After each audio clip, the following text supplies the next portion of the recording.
ንዝየኒ ወክሙ ንዝየኒ ወክሙ ዜና ሰናይ ንዝየኒ ወክሙ ንዝየኒ ወክሙ ዜና ሰናይ ዘነገሩነ ዘነገሩነ አበዊነ ዘነገሩነ ዘነገሩ ብሩም እግዚአብሔር ይባርከው ምእመናን የሚጠቀሙበት ያድርግልን።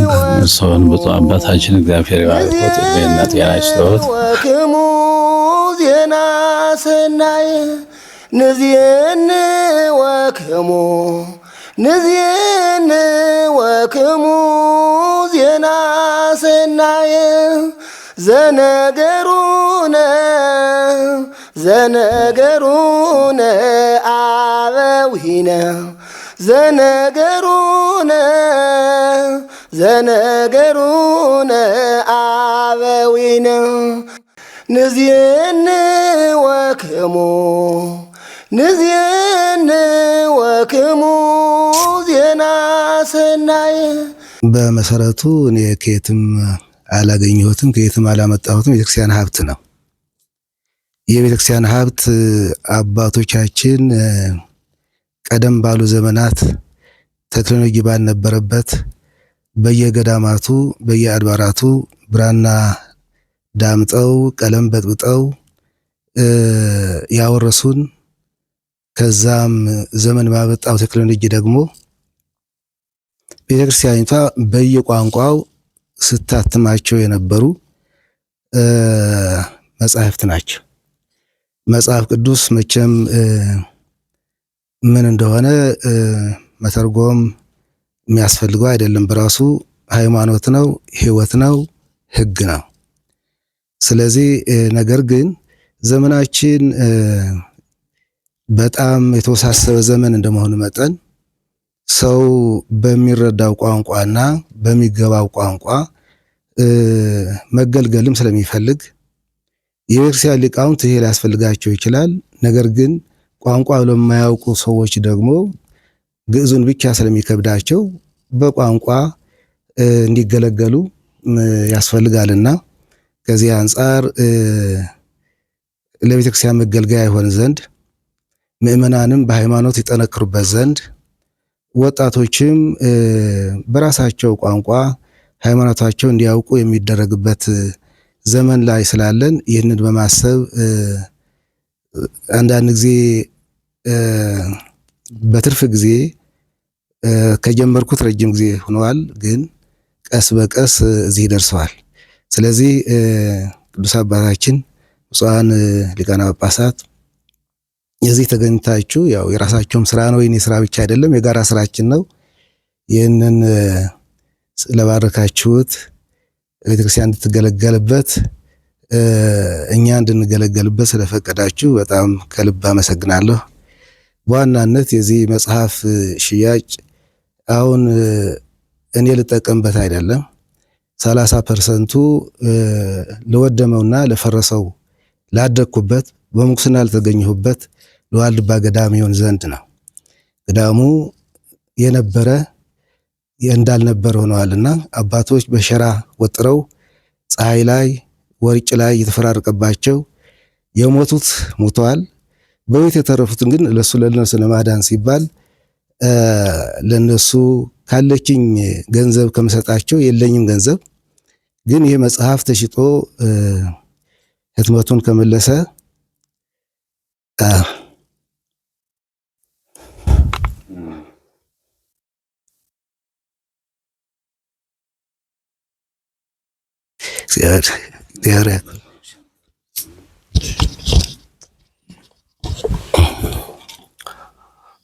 ብፁዕ ቅዱስ አባታችን ብፁዓን አበው ሊቃነ ጳጳሳት ብፁዕነታቸው ከእንባ ጋራ ያስተላለፉት አባታዊ መልእክት በዜና አበው ወደ ተጻፈ ወደ አንድ አብይ ሐሳብ ወሰደኝ። ከአበው አንዱ አሃውን ሰብስበው ስለ ምህሮ ሲነግሩ ሲመክሩ ሲያስተምሩ መሃሩ በልሳን በቋንቋ አገልግሉ። ምንድነው ጥቅሙ ካላችሁ እኔ በአንደኛው ጊዜ በአንደኛው ዘመን ወደ አንድ የተለየ አካባቢ ሄጄ ሶበ መሃርኩ በልሳኖሙ ከሰቱ አይዛን ይሆሙ ከመይስሙኒ በቋንቋቸው በማስተምርበት ጊዜ ጆሮዎቻቸውን ከፈቱ ሰሙኝም አደመጡኝም ወኮኑ ለሕይወት ከኃጢአት ተርፈው ለሕይወት ሆኑ ብሎ ያ ታላቅ አባት ለልጆቹ ይህን ምክር አስተላልፏል፣ እንዴት ማገልገል እንደሚገባቸውና ማለት የፈለኩት ምንድነው በቋንቋ ስናገለግል በርከት ያሉ የሚተርፉ ለሕይወት የሚሆኑ የሚከፈቱ ጆሮዎች ያሉ መሆኑን ነው። ብፁዕ ቅዱስ አባታችን ብፁዓን አበው ሊቃነ ጳጳሳት የዚህ መርሃ ግብር ማጠቃለያ የቅዱስነቶ አባታዊ መልእክት መሆኑ እንደ ሐዋርያዊ ትውፊት የሚጠበቅ ነው፣ የሚታመን ነው። ብፁዕ አባታችን አቡነ ጎርጎርዮስ ብፁዕ ቅዱስ አባታችን የዚህን መርሃ ግብር ማጠቃለያ አባታዊ መልእክት ያስተላልፉልን ዘንድ እንዲጋብዙልኝ በፍጹም ትህትና ዝቅ ብዬ እጠይቃለሁኝ። ቅዱስ አባታችን ብፁዓን አበው ሊቃነ ጳጳሳት፣ የተከበራችሁ የዚህ ፕሮግራም ተሳታፊዎች፣ ሊቃውንት፣ የዚህ መድረክ ባለቤት የሆናችሁ የተገኛችሁ፣ እንደተባለው ብፁዕነታቸው በቃለ ማሕዘን በሚያሳዝን ቋንቋ ነው የገለጹት፣ በእንባ ነው የገለጹት። እንባም ስለያዛቸው ሰፋ አድርገው ለመናገርም ባላችሁ ስሜታዊ አገላለጽ ለመግለጽ ነው የከበዳቸው። የገዳሙ ሕይወት በውስጥ ሕሊናቸው በአእምሯቸው ስለሚመላለስባቸው ሁላችንንም ውስጣችንን ወደ አላስፈላጊ ስሜት ነው የተሰማን። ቅዱስ አባታችን ገዳሙ ታላቅ ገዳም የሁሉም ኢትዮጵያውያን የሚገናኙበት ማዕከል ሆኖ የሚያገለግል የነበረ ገዳም፣ ትልቅ ገዳም አንድ ይባላል እንጂ በዘርፉ ብዙ እልፍ አእላፋት መነኮሳት የሚገለገሉበት ብዙ ብዙ ብዙ እግዚአብሔር የሚፈልጉ ሁሉንም የሚገናኙበት የእግዚአብሔር መገናኛ ማዕከል እንደነበረ ለኢትዮጵያ ሕዝብ ግልጽ ነው፣ ለዓለም ግልጽ ነው። የሆነ ሆኖ ግን ያ ገዳም እንዳልነበረ ሲሆን ግማሹ ሙተዋል፣ ግማሹም እንደዚሁ በየመንገዱ እንደዚሁ ተጎሳቆለዋል ሲባል ሁላችን በያለንበት ሄደን እንኳ የምናውቃቸው አባቶች እንደዚሁ ህርማችን ለማውጣት እንኳ አልተቻለም። የነበረውን ሁኔታዎችን ከአቅም በላይ ስለሆነ ከዚያ ሄዶም አልቁሰ መቅበርም አንድ ጸጋ በረከት ነው እና እንዲሁ በየሜዳውና በየተራራው በየኮረብታው በየወንዛውንዙ የተጎዱ አባቶቻችን ግማሹን ዘግቶ በዚያው ወደ እግዚአብሔር የሄዱት ህልፈተ የተገጠማቸው ብዙ ናቸውና ይህንን ለመግለጽ ብዙ መናገር ይቻል ነበር። ነገር ግን ካለው ፕሮግራሙ ሂደት ቅዱስነቶ ይህን መጽሐፍት ደግሞ በዚህ ቢጽናኑ ጥሩ ነው የሚለውን ብፁዕነታቸውን ለዚያ ለተጎዳው ገዳሙ እንዲያሰራራ ያሉት የሰረፉት አባቶች ደግሞ እንደዚሁ በረሃብም በእርዛትም በተለያዩ አቅጣጫዎች ከሚተረፉት ደግሞ እንደዚሁ መጽናኛ እንዲሆናቸው ነው ያዘጋጁት የሚል አጀንዳ አቅርበዋልና ተናግረዋልና ለዚሁ ያሰቡት ብፁዕ አቡነ ሳሙኤል ብዙ ልምድ የነበራቸው ያላቸው ናቸው። ብዙ መጽሐፍቶችን ገና አባ ተከስተ እየተባሉ መቼስ ሁላችንንም የምናውቀው እናገራለንና የአየር ሰማይ የሰማነውን እንሰክራለንና ብዙ መጽሐፍቶች እንደ ጻፉ። ውስጣቸውን በጣም ታታሪ ወንድም አባት እንደመሆናቸው ሁላችንም እናውቃለንና ያላቸውን ራሳቸው መጽሐፍ አድርገው ነው። ይህንን መጽሐፍ ማለት እንግዲህ የራሱ መጽሐፍ ካልሆነ ሰው መጽሐፍ መውለድ አይችልም እና በዚሁ አእምሯቸው ሰፊ ስለሆነ ሕሊናቸውን በጣም አዘጋጅተው በሌላቸው አቅማቸውን ያለ ራሳቸውን መጽሐፍ ስለሆነ ነው እነዚህ መጽሐፍቶችን ያዘጋጇቸው። ስለዚህ ከሁሉ አቅጣጫዎች አቡነ ሳሙኤል የቅንነት ባለቤት ናቸው። የደግነትም ባለቤት ናቸው። በዚህ በአዲስ አበባ ያሉት ካህናት በሙሉ እንደ እውነት ከሆነ ብዙ ምዕመናት፣ ብዙ ካህናት፣ ብዙ ሊቃውንት በአቡነ ሳሙኤል ዘመነ ጵጵስና በአዲስ አበባ የነበረውን ድባብ እናውቀዋለን። አሁንም ቢሆን ያላቸው በዚህ ለመስኮችን ደግሞ እያገለገሉ ነው ያሉ። በጣም ታዋቂ ስራ እየሰሩ ነው ያሉና ለዚሁ ስላበቃው ስላደረሰውት ብፁዕነቶ ደስ ሊለዎት ይገባል። ሰውም በሆነም ባልሆነም ይዞ ያልፋል። በቁም ነገር ማለፍ ደግሞ ትልቅ በረከት ስለሆነ የማያልፈው እግዚአብሔር ብቻ ነው። እግዚአብሔር ስራ ሁሉ እዚያ አያልፍምና በዚህ መልኩ እግዚአብሔር ስለመረጠዎት ስለዚሁ ደረጃ ለዚህ ደረጃ ስላበቃዎት በጣም ፈጣሪዎትን አምላክዎን ሊያመሰግኑት ይገባልና እኛም በዚህ መልኩ የተዘጋጀውን ጸሐፍቶቻቸው በሙሉ ለማሰራጨት በዚህ መልኩ እንተባበራለን። ቅዱስ አባታችን እንግዲህ ለዚሁ ለቀረው መርሃ ግብርም ለዚሁ ላለነውም ለኢትዮጵያ ሕዝብ ለሁሉም ለዓለም ሁሉ ይህንን የትውውቅ ጊዜ ነውና መመሪያና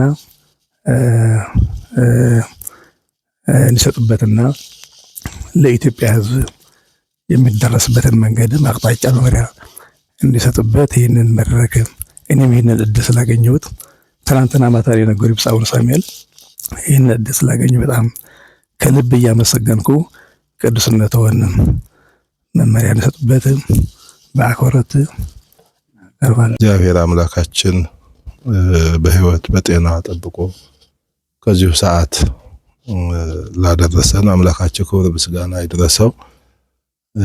ኩሎ ዘፈቀደ ገብረ እግዚአብሔር፣ እግዚአብሔር የወደደውን የፈቀደውን አደረገ ይላል።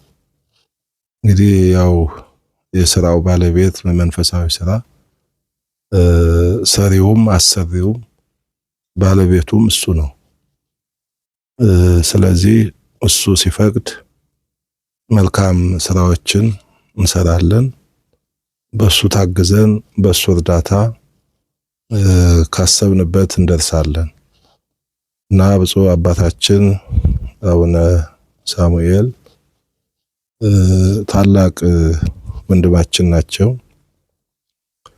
በዚሁ በአዲስ አበባ ሀገረ ስብከት ከዛም በፊት ያላቸው መልካም ስራ ትልቅ ነው።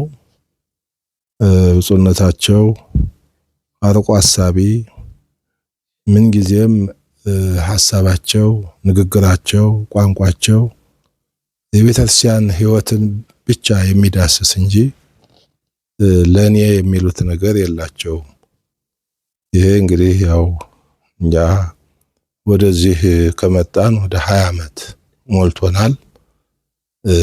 ከዛም በፊት አስተዳዳሪ ያለው ብፁዕነታቸውም የሀገረ ስብከቱ ስራ አስኪያጅ ሆነው አንድ ላይ ነበርን።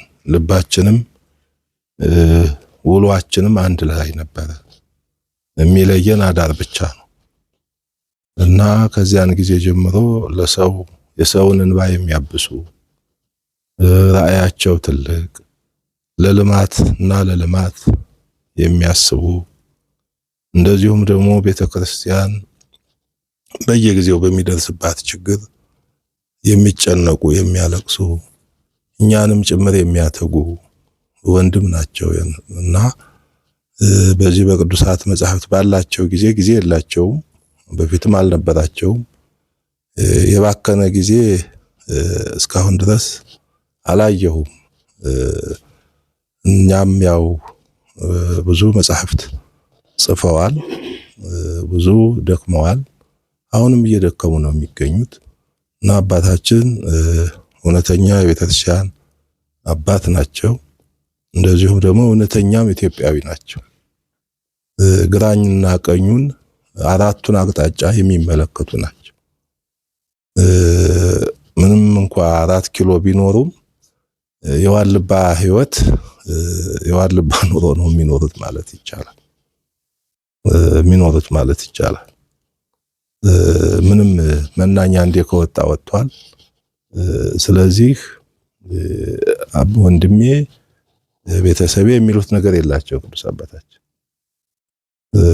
ወላጅ አባታቸው ሙተው መናኝ እንግዲህ አባቱም እናቱም ቤተክርስቲያን ናት አሉ። እኛ ደግሞ እዚያው ክልል ስለነበርን ያው እንደ ሰውኛው ልቅሶ ደርሰናል እዚያ ጋር። እሳቸው ግን ባሉበት ሆነው በጸሎት ብቻ መናኛ እንደ ከወጣ አባቱም እናቱም ያው አባቱ እግዚአብሔር ነው፣ እናቱ ደግሞ ቤተክርስቲያን ናት ብለው በዚህ አባትነት ህይወት የሚኖሩ ወንድማችን ናቸውና እንግዲህ እሳቸው ነገር መልካም ስራ ብዙ በዚህ ደቂቃ በዚህ ሰዓት ተናግሬ ልጨርሰውም አልችልም። ዞሮ ግን እንግዲህ እግዚአብሔር አበርትቶ ብዙ ስራ በእሳቸው ላይ አድሮ ብዙ ስራ እንዲሰሩ አድርጓቸዋል። አሁንም እየሰሩ ነው ያሉት። ይህ እንግዲህ የእግዚአብሔር ፈቃድ ነው። ያለሱ ፈቃድ ምንም መስራት አይቻልም። እሱ ስለፈቀደላቸው ነው እና አሁንም በዚህ በቋንቋ በትግርኛ ቋንቋ እንግዲህ እዛ ክልል እኔም ብዙ ዘመን ቆይቻለሁ በአባትነት። የመጻሕፍት በቋንቋ የታተሙ መጻሕፍት የሉም። አንድ ጊዜ መጽሐፍ ቅዱስ በትግርኛ ታትሞ በብፁዕ ቅዱስ አቡነ ጳውሎስ ለመጀመሪያ ጊዜ ታትሞ ተመርቋል። ቅዱስነቱ መርቀዋል ይመስለኛል። እና የመጀመሪያ ጊዜ እዚያ ስንሄድ በብፁዓን አባቶች ጸሎተ ወንጌል ደርሶ መጽሐፍ ቅዱሱን በዚያው የሚያነብ ጠፋ። ቅዱስ አባታችን የሚያነብ ጠፋ። እንግዲህ ልምምድ ከሌለ ያው ይጠፋል አይደለ? ስለዚህ ከዚያን ጊዜ አንዲት መጽሐፍ ቅዱስ 2 መጽሐፍ ቅዱስ ያው በየጊዜው ታትመዋል። ይሄን አውቃለሁ። ከዛ በተረፈ ግን የጎረቤት ያሉት ቀደም ብለው ስለሰሩ የነሱ ካልሆነ በስተቀር የጸሎት መጽሐፍትም ይሁን የሚነበብ ለእውቀት የሚሆን መጽሐፍት በጠቅላላ በቋንቋ አልተጻፈም፣ የለም ማለት ይቻላል። እና እንግዲህ በዚህ ዘመን ደግሞ ዘመኑ የሚጠይቀው መስፈርት ነው። ቤተክርስቲያኗ የሁሉም ቋንቋ ተናጋሪዎች ምእመናን እናትም አባትም ናት። ስለዚህ እንደ እናትነቷ ያው መግቦት ማቅረብ አለባት። እናት ለልጆቿ ትጨነቃለች፣ ታስባለች፣ ትወጣለች፣ ትወርዳለች። ልጆቿ እንዳይራቡ እንዳይጠሙ ድካሙን ትደክማለች። ቤተክርስቲያኑ በዚህ መልኩ ለሁሉም ተደራሽ በቋንቋው ተደራሽ መሆን አለባት ብዬ አምናለሁ። ስለዚህ መሰራቱ ትልቅ ነገር ነው ለህዝቡ፣ ለወጣቱ ከቤተ መቅደስ ጀምሮ አገልግሎት የሚሰጥበት ስለሆነ ትልቅ ራዕይ ነው ብፁዕ አባታችን ያዩት። ትልቅ ስራም ነው ያው የሰሩትና ያው የሲኖዶስ ስራ ነው ይሄም ሊሆን የሚገባው የቅዱስ ሲኖዶስ። ስለዚህ እሳቸው ጀምረዋል። እንግዲህ ያው መደጋገፉ አስፈላጊ ነው። ተደጋግፈን ከሰራን ብዙ የሚሰራ ነገር አለ፣ ብዙ ውጤትን ማግኘት ይቻላል። እስካሁን ግን ብፁዕነታቸው በራሳቸው እግዚአብሔር ባመለከታቸውና እሱ በረዳቸው ነው የሰሩትም ሲሰሩ የቆዩትምና አሁንም ብፁዕነታቸው ሐዋርያዊ አገልግሎት ያው የተሳካ እንዲሆን ረጅም ዕድሜ ከጤና ጋራ ምኞቴን እየገለጽኩ እንኳን ደስ ያለዎት እላለሁ። ሁላችንም የዚህ ደስታ ተካፋይ መሆናችንን ያው ደስ ብሎናል።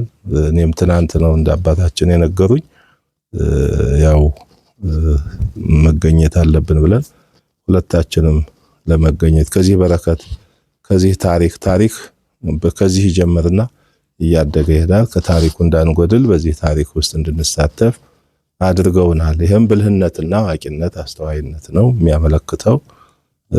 ስለዚህ ያው እግዚአብሔር ከእርሶ ጋር ይሁን። ያው ቅድም በሐዘን በልቅሶ የተሰማቸውን ነው። እሱም ደግሞ በአንዱ በዚሁ በሰሜኑ ባለው በዋልባ ገዳም ብቻ ሳይሆን አጠቃላይ ስለ ቤተክርስቲያኗም ጭምር ነው። እሳቸውን ህይወትና ሐሳባቸውን ስለማውቅ ነው እኔ የምናገረው፣ በሌላም አይደለም።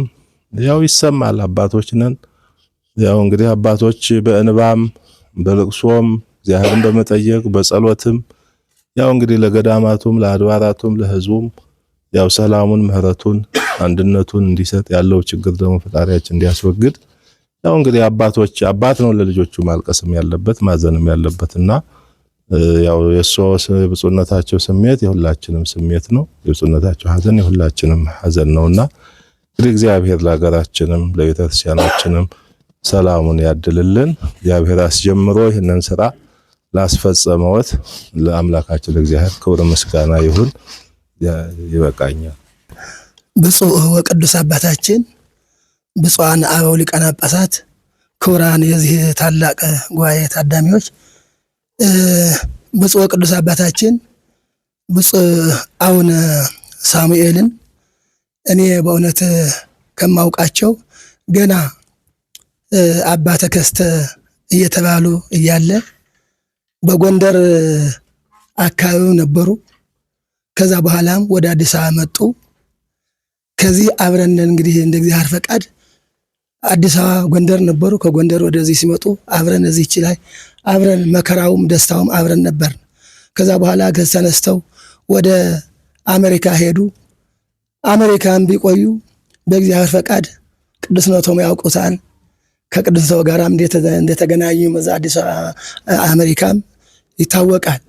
ከጊዜ በኋላ ደግሞ እግዚአብሔር ፈቃድ ሆኖ ወደዚህ ተመለሱ።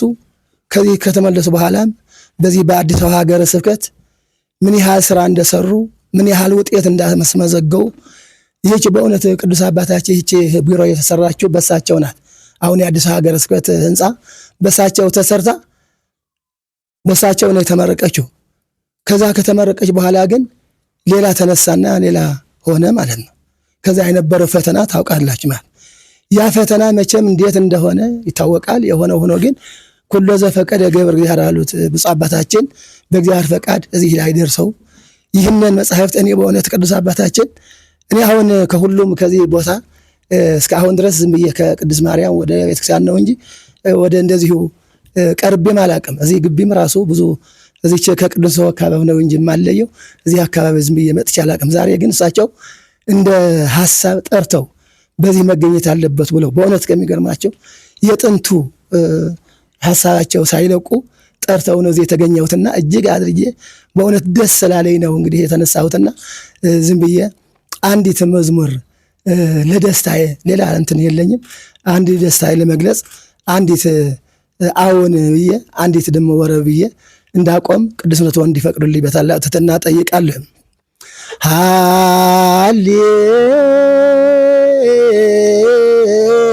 ሃሌሉያ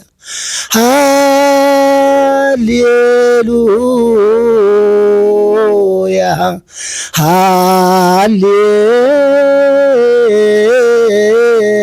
ሃሌሉያ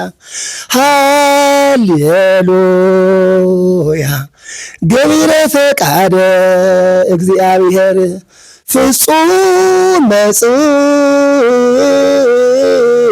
ጽድቅ ውእቱ ወተግሶ እምኩሉ እኩይ አእምሮ ውእቱ ወዘሰ ኢስተ በቃሉ ፍጹም ብእሲ ውእቱ ኡቅ ወልድየ ኢትህደግ ህድግ ተሃሶ መጻሕፍት እስመ በህየ ትረክብ ፈሪሃ እግዚአብሔር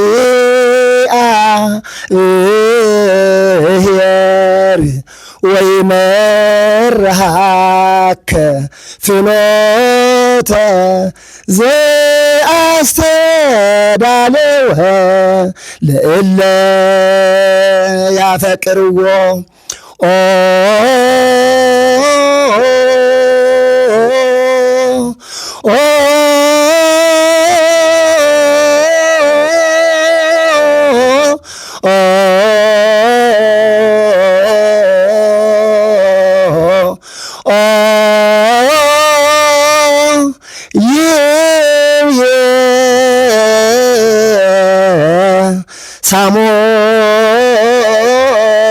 ሳሙኤል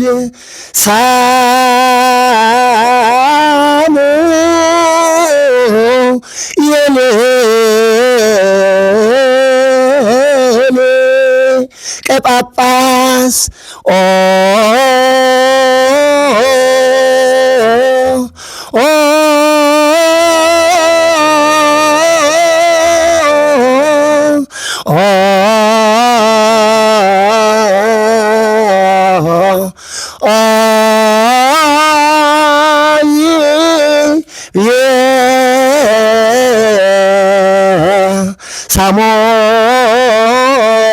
ሳሙኤል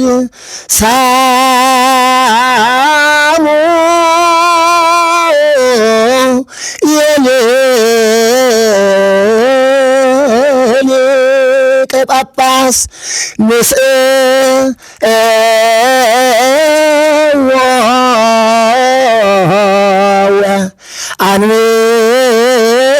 አንብቦ ንስእዎ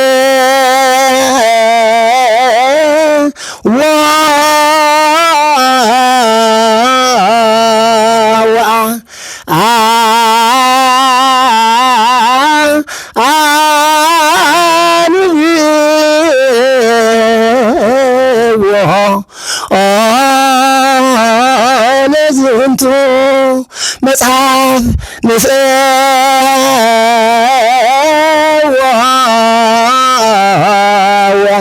አንብቦ ንስእዎ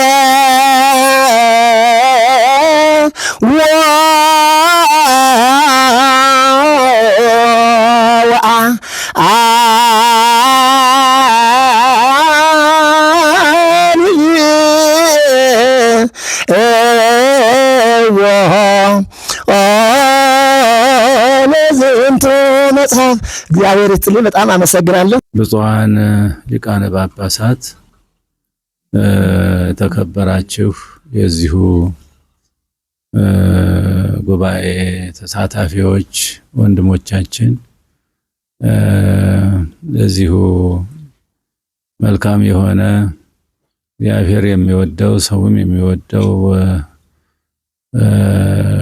ተግባር ተሳታፊ ስላደረገን እግዚአብሔር አምላካችን የተመሰገነ ይሁን። እንግዲህ ሰው በዚህ ዓለም ሲኖር በቋንቋ የተለያየ ነው። ቤትም እንዲያው መቼም በአንድ ቋንቋ እንድንኖር አልፈቀደም እግዚአብሔር። ሁሉ ቋንቋ ለያይቶናል እና ቋንቋውን ማወቅ እጅግ አስፈላጊ ነበር። የሁሉም ቋንቋ እንዲያው ለማስተማርም ይሁን ለመግባባትም ይሁን ለማንኛውም ቋንቋ ማወቅ እጅግ አስፈላጊ ነገር ነው። ቋንቋ ከሌለ መገናኛ የለም፣ መተዋወቅም የለም፣ መግባባትም የለም።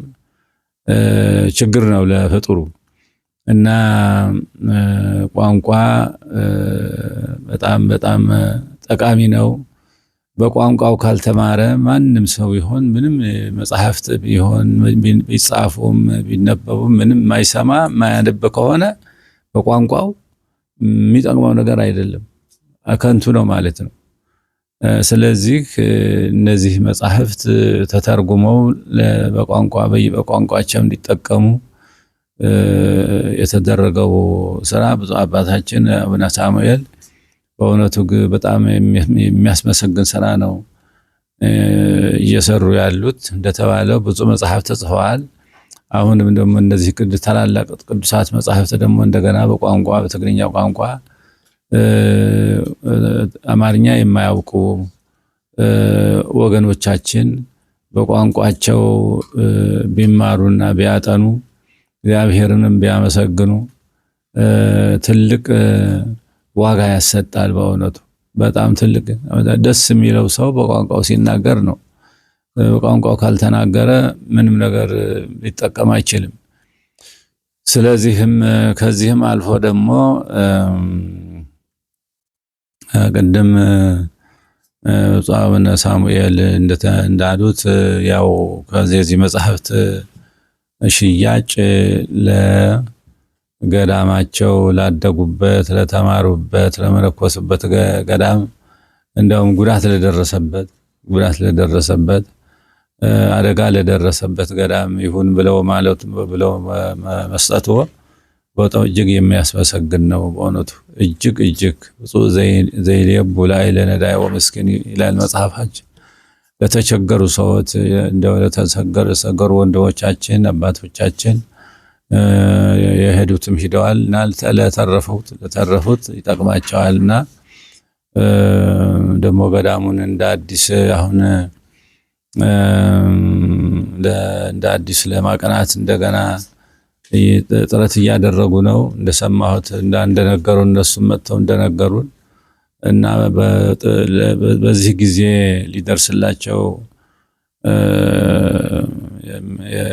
ሊደርስላቸው ብዙ ሰው ሊደርስላቸው ይፈልጋሉ።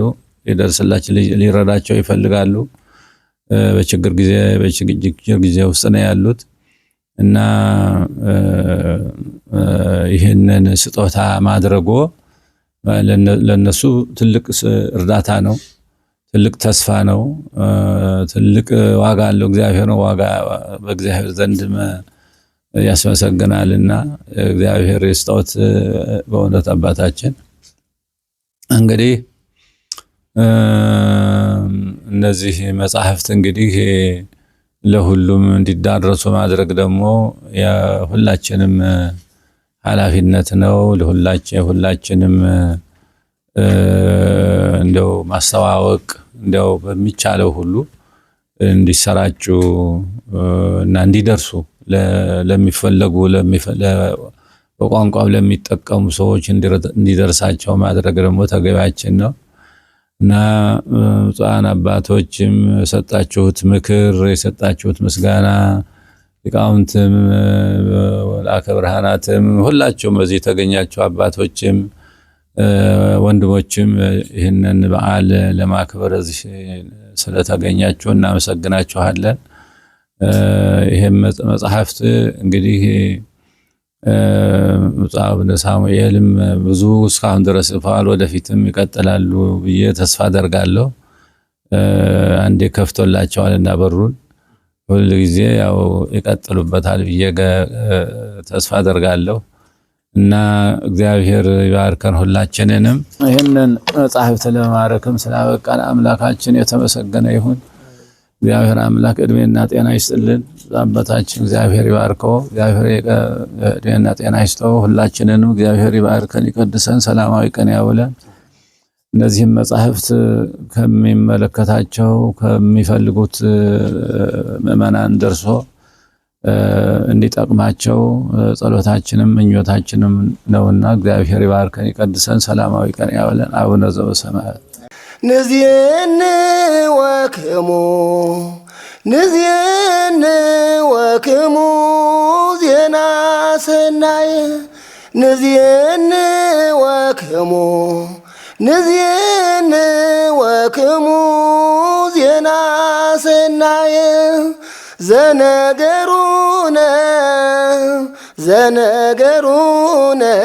አበዊነ ዘነገሩነ አበዊነ ነው